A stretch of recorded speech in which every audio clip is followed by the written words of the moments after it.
Hi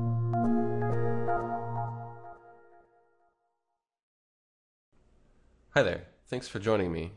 In this video, we'll take a look at how to do Pointillism style paintings in the style of Seurat. So Seurat was a French painter, he was a Post-Impressionist, and he was famous for creating this Pointillism style, which is a bunch of little dots of color that when viewed from a distance kind of all come together and give the impression of a single color. It's a really interesting style of painting. In digital art, we can make it a little easier to accomplish this by doing several dots at once of varying color, and I'll show you how you can do that and create a painting in this style. So I'm going to just make a new canvas here. This is an 8x10 canvas at 300 dpi, but you could use any size canvas you want. And let's go ahead and just tint this canvas to give it some character. So I'm going to pick a light kind of cream color like this. I'm going to use the paint bucket with current color selected. I'm going to tap on the canvas with my pen to fill it with this light cream color. I'll give it a little more character by using one of the sponge brushes. And I'm going to pick a slightly darker yellow here, shift it a little bit towards orange in the hue. And under our papers panel, if you can't find that, that's in the window menu, paper panels. We're going to choose a different paper. Let's just use basic paper with these settings, something like this here. We'll use our sponge to go ahead and throw in some texture, make a bigger sponge, tap in some texture, so now we have something with a little bit of character here.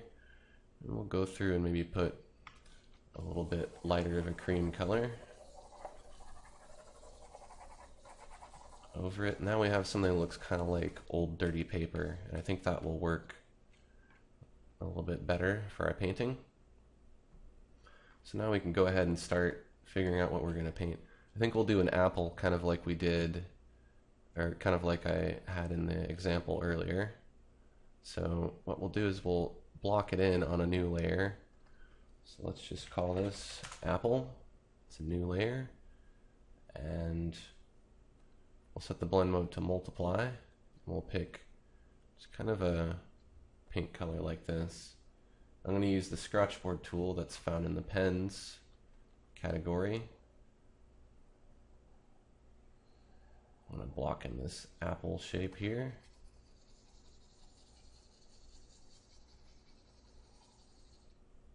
And I'm going to feather the edges a little bit with diffuse blur, but not too much, just enough to kind of make it look a little less sharp. We're going to make a new layer, and we'll call this Seurat. This will be our layer that we'll use to put our little dots on. So the Seurat brush is found in the artist category, and it basically just makes a bunch of little dots. We'll use this same hue here, this pink hue, but we'll change the color a little bit, maybe towards something like this. And you'll want color variability to be open, so to access that you go to the window menu, and it's under brush control panels all the way at the bottom, color variability. And you can set it to what I have here, 6, 0, and 4, and that'll just kind of vary the color as we paint. So when you paint with this brush, it makes these little dots. Jitter controls how spaced out these dots are, so you might have to play around with this setting here. Make sure resaturation's at 100 and bleed is at 0, and make sure your opacity is at 100. And we'll go ahead and use a setting of 10 for this example. That works on this canvas, but if you're using a bigger or smaller canvas, you might have to adjust your dot size. But I like this dot size. If you make your brush bigger, the dots are going to get bigger. So if I make a big brush, you can see I get these huge dots. And if I make a tiny brush, then I get these tiny dots. So I think a setting of 10 works good here. And what I'm going to do is I'm just going to not use very firm pressure on my pen, because that'll help keep my dots closer together. If I press down really hard with my pen, they spread out more like this. So near these edges, I'm trying to keep the dots pretty close together. It's okay if they spill over a little bit. In the middle here, I'll just go through and fill it in. The reason why we kind of blocked in this color is because it helps fill in some of these gaps a little bit better.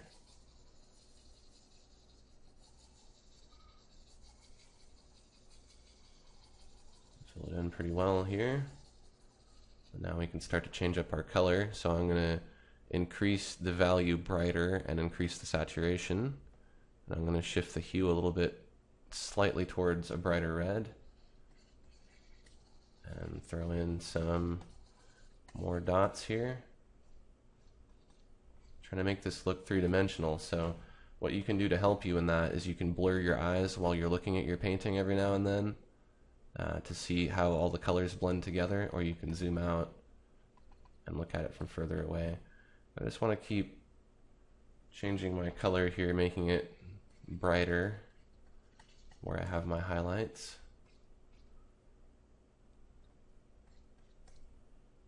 Shifting the hue every now and then.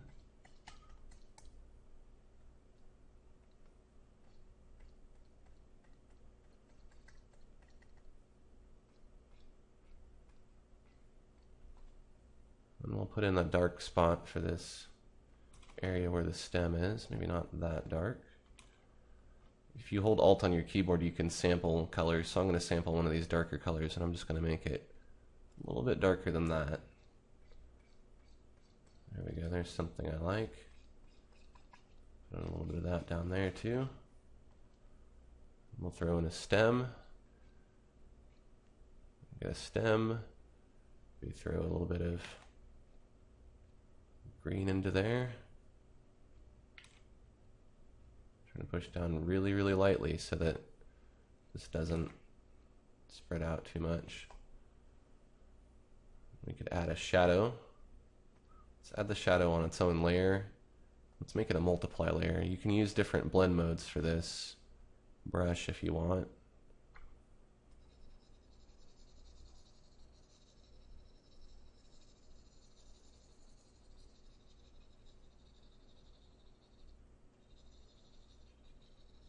I like something like that for the shadow. Go back to our Seurat layer here. We can even move our shadow behind our apple. That'll clean up some of those pixels there. Let's add a little bit more character to our apple. Let's do that on a new layer. Let's try adding some different colors here and there. Just a few dots. I'm just kind of tapping with my pen just to place a few individual little dots. If you do anything that's too dark, it looks too weird, you can always erase it, as I just did there. I'm just trying to give my apple some more character.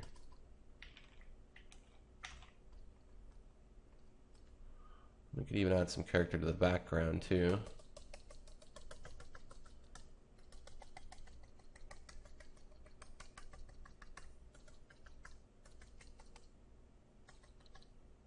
Even just make a new layer for the background, put it below the apple. I'm using firm pressure here and just kind of painting over the whole thing. Put in a background. Use a little bit of blue here and there. Using complementary colors to kind of enhance the colors of the painting here. We can zoom out and see what we have. It's looking kind of three-dimensional. I think I like that. I want to add some of this background color to the side of the apple here. I think that'll help it blend in a little more. And a little bit more of a highlight here. I think that helps. If we want, we can make another layer and continue to add whatever we want to add. If we want to put some more color in this apple, we can do that.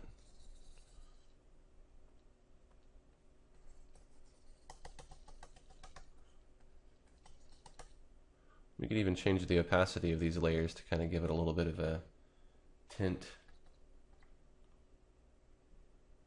I think that looks pretty good. One last thing that we can do to kind of enhance this is give it a little bit of character, a little bit of grunge. So let's make a new layer, and we'll call that grunge. And we'll select a brush first. We'll hold Alt on our keyboard to try to get one of these light cream colors that we used. And let's use the square chalk brush. And for our paper, let's use fine dots. And we'll try these settings. Put your paper contrast all the way up, and then you might have to play with this paper scale to get a size of dots that you like. And you'll want to go to invert toggle so that your paper looks like this. It's white dots. And if you paint, if we want something whiter than that, if you paint now, you'll kind of paint this white over and it'll leave some little dots underneath. And this is kind of optional. I just think it kind of adds a little bit to the pointillism effect. And then you can go to your bulge brush. You can kind of paint over some of these areas to kind of make some of these dots bigger.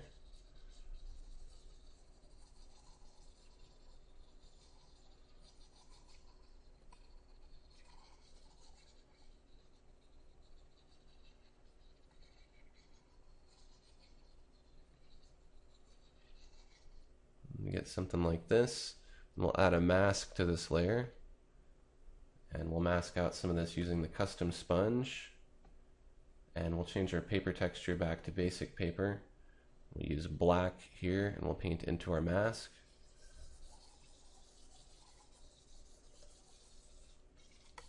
You can paint away as much of this as you want. This kind of gives it a little bit of grunge and character. I think it looks kind of cool. Zoom out and look at it up close. I don't think it needs that much grunge, so I'm going to paint out a little bit more. Just a little something that kind of goes over it to make it look a little more worn or weathered. I think that looks good. If you wanted to, you could even add a canvas texture to this thing. So let's try that. We'll make a new layer here. We'll call it canvas texture. And the trick to this canvas texture, which I go into more detail in another video about this, but the trick is we want to use a neutral gray. So you could just put in 128 here for the value and 0 for the saturation. Hue doesn't matter, it can be set to whatever.